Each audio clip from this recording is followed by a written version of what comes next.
ہجرت سے چند دن پہلے نا خانہ کعبہ کو اندر سے دیکھنے کا دل کیا میرے نبی پاک کا.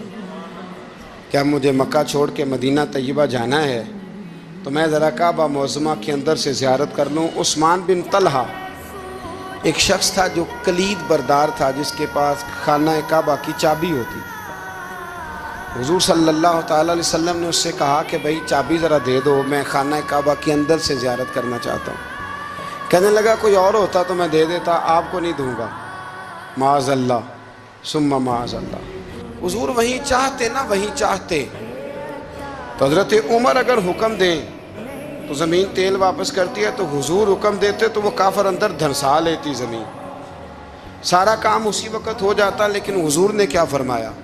جب عثمان بن طلحہ نے کہا نا کہ آپ کو چابی نہیں ملے گی، اللہ کے رسول نے فرمایا عثمان ایک وقت آئے گا جب یہ چابی